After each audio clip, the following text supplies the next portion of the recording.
I'm so happy I have this skeletal system, but at the same time now I want a baby one. So greedy. Anyway, when a person sits, it goes two different ways. Now what Frank's not doing properly, and he kind of sits more like I do, with his pelvis tilted back. So sitting is actually much more on the sit bone. So it's more like this. Okay? So the hips come up, brings up the body, and then this way, the hip joint is more appropriate that it can move around the pelvis. When the pelvis is in a position like this, see already mathematically how the hips now can't respond the way they should with the hip joint. And this is much more right now where Ken's at. Yeah. Right? So when a body is able not only to come forward, but to tilt their pelvis in and out. So most people see the forward as the head and the movement here versus coming forward with the pelvis. So I'm going to put Frank down for a second just to show you that on me. So I can have my pelvis tilted back and still come forward, Yeah. right? And I can even get pretty straight or go, but my pelvis is still tilted back. There's a big difference between, and this is where I have issues because I had a bar on my feet when I was a baby, but to come up over one sit bone and to go forward like this. Now this is sitting like this and talking. I'm now displaced my weight on my ankles and my feet, and that's really how I give probably 50% of my movement lessons. I'm within myself. There's no difference here than, let's say, being a sumo wrestler. With judo, I can go backwards and forwards and all of these kind of positions here because also I have the ability to walk. So my hips should be available to walk.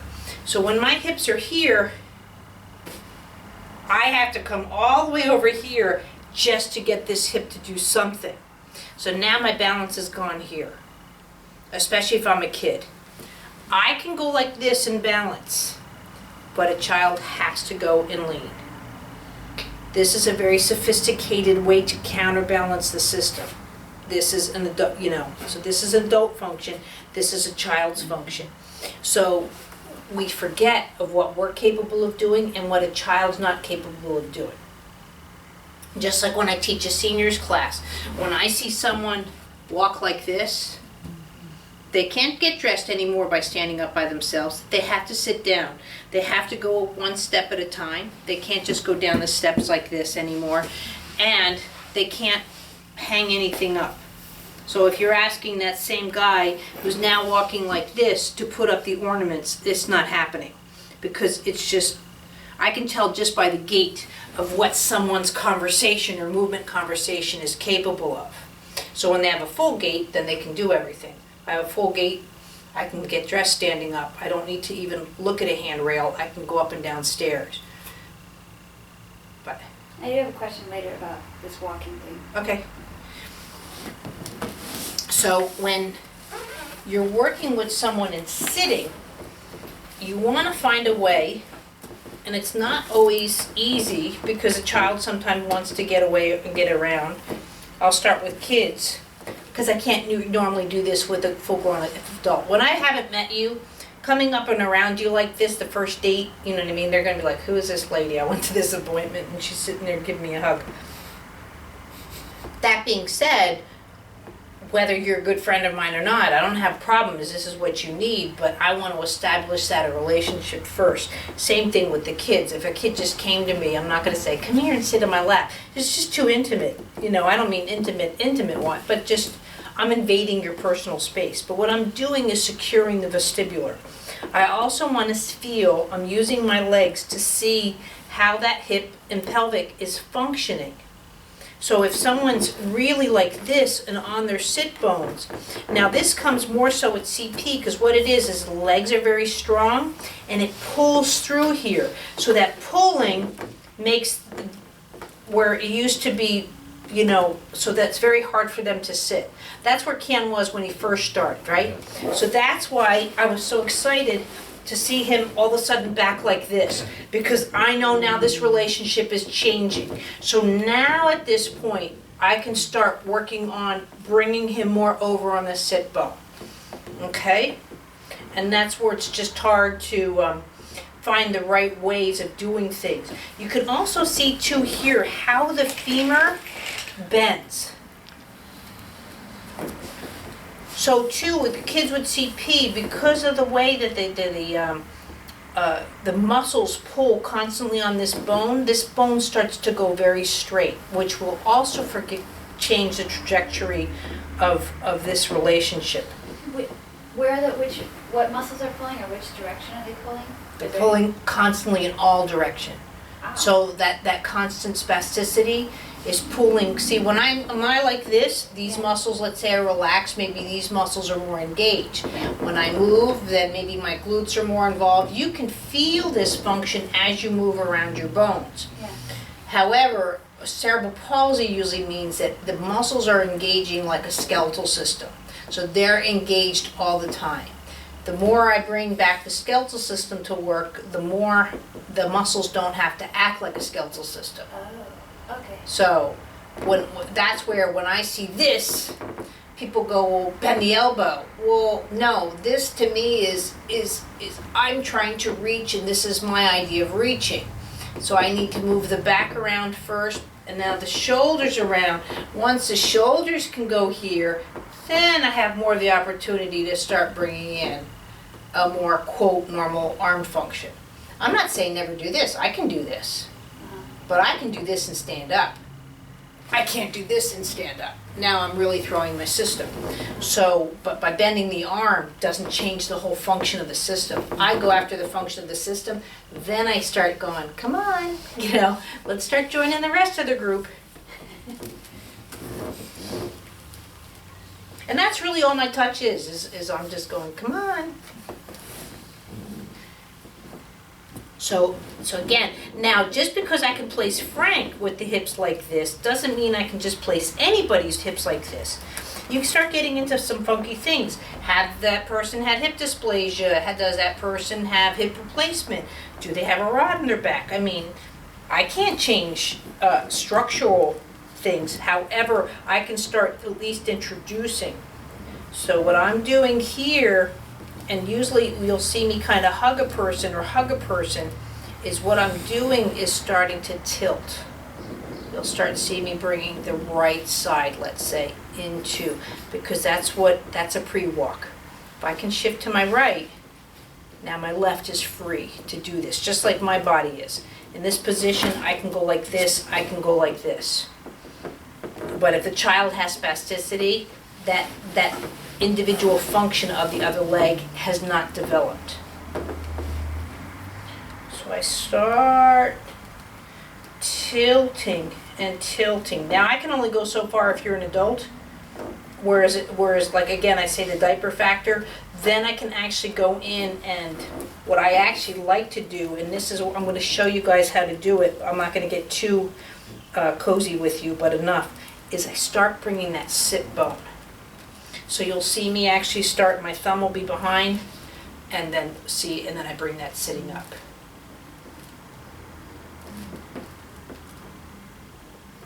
So just to see it showed on both sides, I don't know if it'll show up on the film or not. I just go right in underneath the hip joint, up into the pelvis towards the iliac crest, and I just go catch that sit bone. But at the same time, I'm underneath here to make sure that the body's not suddenly doing gross motor function, just to allow that smooth transition. But see what's also happening on Frank? Watch this again. So coming back, see how he's off his foot, especially his right foot, and see how he's starting to transfer over onto the foot. Does that make sense? So let's see if I can get both of his. This leg doesn't want to bend like the other leg. Let's see if I can. Come on, baby. Is it? Thank you. So here, the pelvis is tilted back, coming underneath the sit bone, and see how he's coming over to the feet. Does that make more obvious sense? So if I tilt him from side to side, you can see how those mechanics change from the foot. And then at this point, then I can start doing more of a circular function through the pelvis. But see, I'm rolling onto, but this, now I have extension. Whereas I'm back here trying to extend, look at my range of motion, it sucks. Whereas if I come up over my pelvis, see you ready?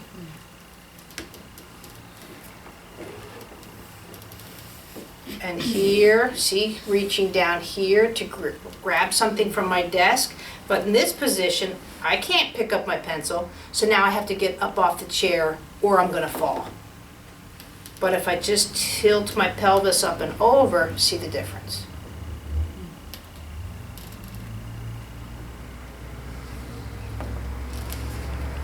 Does that make sense? Any questions?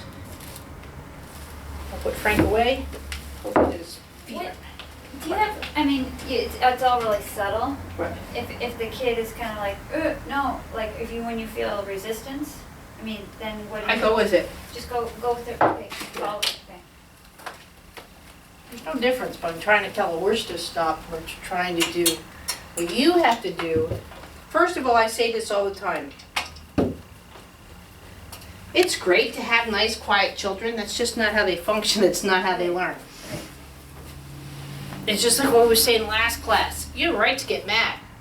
But if you get mad and go, okay, now I don't like this issue here. This is where this system failed, and start sequencing out. But this, I'm not getting anywhere. Do you see the difference? How you're already like, I have no reason to talk to you, I'm just pissed off, which is what a kid does. That's a very immature, that, you know, and they start going into it. But that allowing to come forward, now again, that's saying I'm not afraid of you, but at the same time I have my power. I can still sit and know who I am and present myself, whether I'm happy, sad, or whatever. So to allow and say, and this is, I feel, the fault of the practitioner. Oh, your kid's being too spastic or he's too upset. You know, like, people have come here thousands of miles. I can't help it if they're teething. Yeah. Or the mother decides, you know, they just vaccinated the kid this morning for 6 vaccines and they can't understand why they're not calm for me. I'm like, okay, why bother? But I have to come to the table, put my feelings aside and say, okay, this kid is suffering, good or bad, but not feeling sorry for him. Everybody teases. I mean, you know, it happened. But that child deserves my kindness, my patience, my touch to help them function. Just like her son's had more seizures on my table, and I'm like, oh well, you know, and I just keep working. You know, if it's a big one, I'll comfort him and whatever, make sure all the lights are out, I'm tired, trying to get him to sleep or something, but, you know, we're grateful he's hardly seizing anymore now. But it is what it is, so you have to, but that's a difference between trying to, in your world, breaking a horse and allowing that horse to develop into being, and that's where I agree with the teachings more of Buck Brenneman. There's no reason to break. I Right. wouldn't break a child. Right. But most therapies, more so in Asia, can be pretty flippin' rough on a special needs kids What, because of the stretching and Oh. the force. wow. But even like, if the, like just a subtle thing, like the kid's like, whoop, like that. Right. Then just, I mean, I don't know what you're doing. I'm just like, okay, wait, go really slow, hardly do, you know, just Yep. the rotation. Go just- really slow, hardly do, so it's no longer a startle, or they Okay. go, oh, Yeah. my foot's on the ground, oh. And Heinz had the opportunity too, because he was, proud his son was standing up. But the stand started off more like this, but the stand was from here, you know, but now you can feel he's standing, but right now he's standing the right leg or the left leg. He's just there to stand both legs. And once he stands both legs, then he has to go back to be able to stand properly on one leg, properly on the other, because that's walking. I'm shifting my weight to my left side so my hand can go out. right? But if you don't know how to shift that weight, and that's what we're going into, working the chest down to the feet, what the class is here because these guys are here. If you don't know how to shift that weight, then when walking comes, it's more like this. And that's where you see a lot of kids just have that gait. A matter of fact, I'm dealing with that with Madrid. So he's not only got to learn first this, but then a proper shift. So it's one thing to learn do this or to do that, but they have to transfer back and forth. And when that happens, then you have walking. This is what the 2-year-old that I take care of, Uh-huh. that thing that you mimic, like this, Yeah. he doesn't have a lot of, he Well, he can falls transfer down his a weight. lot, and he doesn't have his awareness, and, yeah. He does know how to transfer his weight if he's dragging a foot. Oh, now I'm talking about a 2-year-old. Oh. First it was like the little baby. Oh, But okay. the 2-year-old, like this was gonna be my question, is that So he's marching. I'm watching, yeah, kind of, maybe not so much.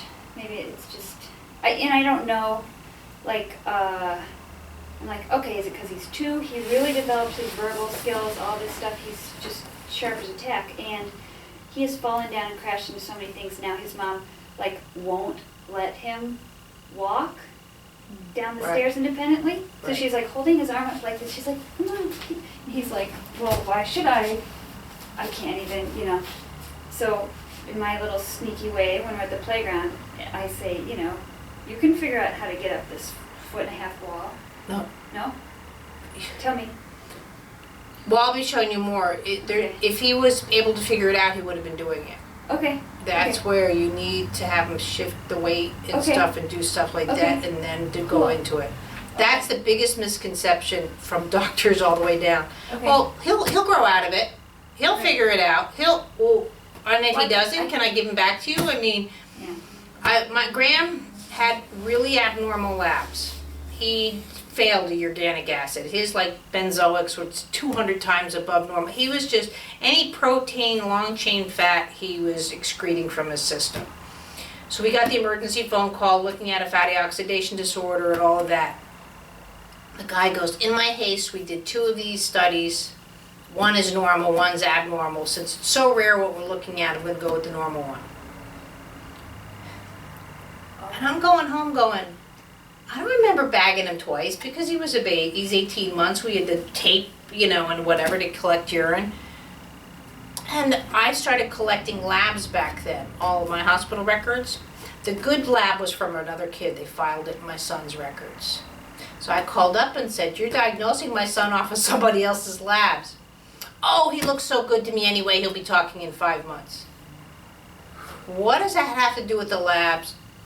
He wasn't talking in 5 months, you know, and so all my brain was going, well, great, now I gotta go find another neurologist because he's already proven himself to me completely useless.